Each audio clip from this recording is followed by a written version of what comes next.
1417년 태종 이방원은 후궁인 신빈 신씨 사이에서 태어난 자신의 여섯째 딸 정신홍주를 시집 보내고자 했습니다. 그래서 사윗감을 고르고자 지화라는 점쟁이를 시켜 사주 좋은 미혼남을 알아보라고 명령했습니다. 이에 지화는 집집마다 돌아다니며 사주를 알아보다가 당시 춘천군수급의 직위에 있던 이속의 집에 찾아가 아들의 팔자를 물었습니다.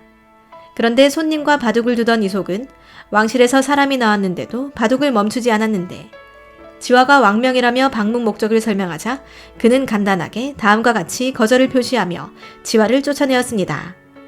길래가 이미 끝났는데 또 공주가 있는가? 만일 권공주의 딸이 결혼한다면 나의 자식이 있지만은 만일 궁인의 딸이라면 내 자식은 죽었다. 나는 이렇게 연혼하고 싶지는 않다. 이 말인즉슨 정신홍주의 어머니인 신빈 신씨가 태종의 승은을 잇기 전에 원경왕후를 모시던 몸종이었으므로 자기 아들을 그 딸과 혼인시키느니 차라리 죽은 셈 치겠다는 말이었습니다.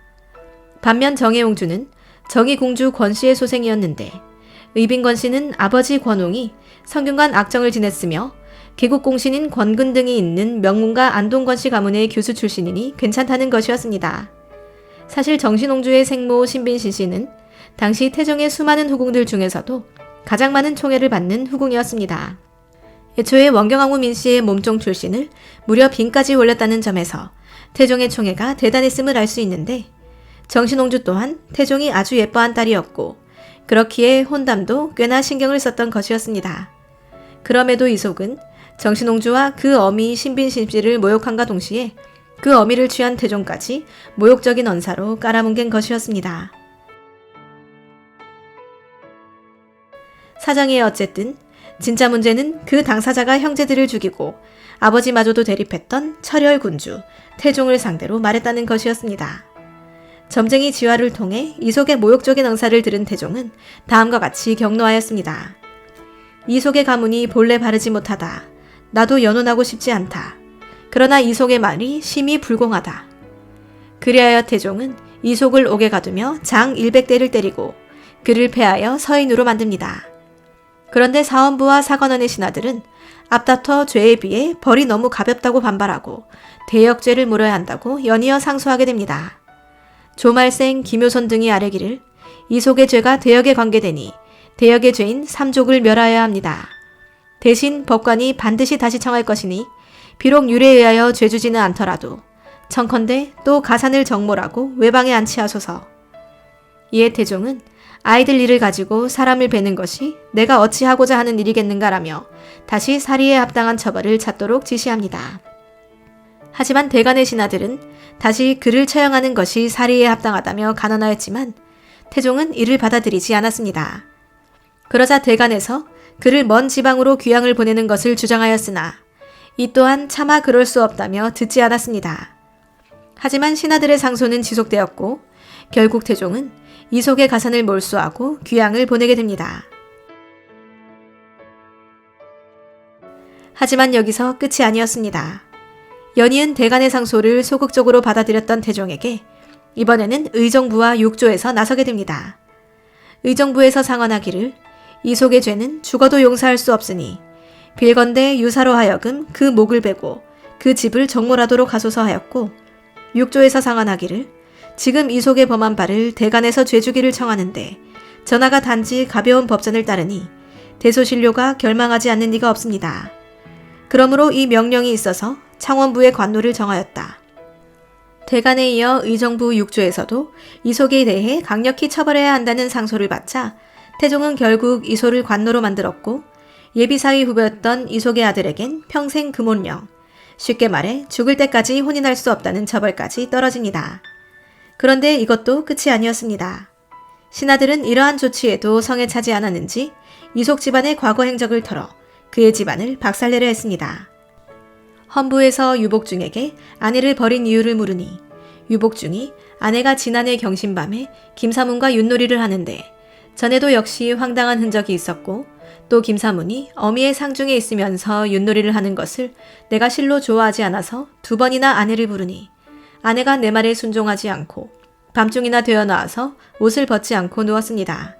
내가 거짓으로 잠든 채 하며 코를 고니 아내가 바깥방으로 나가서 김사문과 함께 누워 있었습니다 하였다. 헌부에서 옥생과 김사문을 주문하니 모두 불복하였다. 사건인즉 3년 전 이속의 집안에서 초상이 났을 때 그 자리에는 이속의 조카인 하옥생과 그 남편인 유복중이 같이 있었는데 이걸 가지고 김사문과 하옥생이 이때 바람을 피웠다고 덮어씌운 것이었습니다. 이로 인해 김사문과 하옥생을 신문했으나 두 사람은 술 마시고 윷놀이한 게 전부라고 항변했고 사헌부에선 고문을 허락해 주십시오라고 태종에게 청했습니다. 그리하여 태종은 그들을 직접 처벌하게 되었으니 김사문은 상중에 술을 마셔 불효하였다는 이유, 하옥생은 남녀 7세 부동석을 어겨 풍기문란하게 하였다는 이유로 두 사람에게 각각 곤장 80대형을 내려 집안을 풍비박산 내어버립니다. 이후 세종이 즉위했을 때도 신하들은 이속이 노비로 살아있는 것도 안 될 일이니 반드시 죽여 왕실의 위엄을 세워야 합니다라고 상소를 올려 집안을 끝장내버리려고 하였지만 세종이 이를 물리치면서 이속은 노비로 남아 겨우 목숨은 부지할 수 있었습니다. 태종 이방원의 성격을 보았을 때 이속을 정말로 곤장 100대를 때리는 선에서 처벌을 끝내려고 했는지에 대한 의문이 있습니다. 사건의 전개 과정을 살펴보면 일종의 피해자인 태종은 적당히 처벌하려 하고 신하들은 앞다투어 더 강한 처벌을 요구하는 상황이었습니다. 종합적인 상황을 미뤄보건대 태종은 일부러 약한 처벌을 내려서 자신이 관대한 왕인 것처럼 연기하고 신하들은 일종의 충성 경쟁에 낚여 더 큰 벌을 내리셔야 합니다라고 목소리를 높였을 가능성이 높습니다. 이후 태종은 신하들의 연이은 상소를 못 이기는 척 받아들이며 자기 마음에 드는 형벌을 내릴 명분을 확보했던 것이었습니다. 이는 앞서 태종이 자신의 처남인 민씨 사형제를 숙청할 때에도 이용한 정치기술이었습니다. 이와는 별개로 이속은 왜 태종 이방원의 성격을 앞선 여러 사건들을 통해 알았음에도 불구하고 모욕적인 언사를 했던 것인가에 대한 의문도 있습니다. 물론 실록에는 이속에 대해 명문가 출신이었던 것 때문인지 성격이 정도 이상으로 오만해서 주변에 적이 많았다고 기록하고 있습니다. 하지만 자신의 목숨과 가문을 걸고 모욕적인 언사로 혼담을 거절했을 가능성은 매우 희박해 보입니다. 실록의 기록과는 별개로 이익의 성호사설 제9권에는 이속의 발언이 실록에 기록된 언사에 비하면 현격히 낮은 수준으로 기록되어 있습니다. 이속이 마침 손님과 바둑을 두면서 단지 하는 말이 집신을 삼는 데는 제나를 써야만 한다고 하였다. 말하자면 서로 맞아야 좋다는 것이다. 이와 같이 이속은 정신옹주를 직접 입에 올린 것은 아니고 서로 대응이 안 되는 거 아닙니까 정도로 말한 것으로 그리 모욕적인 언사는 아니었고 자신의 가문이 왕과 혼담을 나눌 수준이 되지 않는다라고 해석될 수도 있습니다. 한편으로는 이속의 이야기를 전달한 지화라는 점쟁이를 신뢰할 수 있는가에 대한 문제도 있습니다. 실록에서는 그에 대해 지화는 본인의 입맛대로 점을 보고 사실을 왜곡해서 전하는 일이 많았다고 평가하고 있으니 지화가 모종의 이유로 이속에게 앙심을 품고 이속의 말을 왜곡하거나 과장하여 태종에게 전했을 가능성도 있습니다. 또한 정신옹주의 혼담이 있기 8년 전, 2년 전에 숙청된 원경왕후 민씨 사형제를 지켜보면서 왕실과의 혼인을 꺼려했다고 주장하는 이들도 있습니다. 왕녀가 형조판서 윤양의 아들 윤계동에게 시집갔으니 곧 신영옹주 신씨의 소출이었다. 결국 정신옹주의 남편감으로 뽑힌 사람은 윤계동이었는데 윤계동의 아버지 윤양은 이속과 딱 정반대되는 사례였습니다. 윤양은 원래 변조판서와 호조판서를 역임한 나름 중신이었지만 왕명을 거역한 죄로 직첩을 박탈당하고 귀양가 있던 중에 사주단자를 보냈습니다. 이에 대해 태종은 윤양이 나와 진짜 사돈을 맺고 싶은가 본데 빨리 데려와라 하고는 즉시 귀양에서 풀어주는 배려를 보여주었습니다. 또 이속의 사건으로 인해 태종은 간택제도를 만들어 가능한 지원자 중에서 왕족의 혼사를 처리하도록 했고 조선에서 왕실의 혼담을 거절했다간 가문이 풍비박산 난다는 사실을 모두가 각인하게 되었습니다. 한편 이속의 아들은 금혼령으로 죽을 때까지 혼인할 수 없다는 처벌이 내려졌지만 불행 중 다행이게도 나중에 풀려 자손을 이을 수 있었습니다.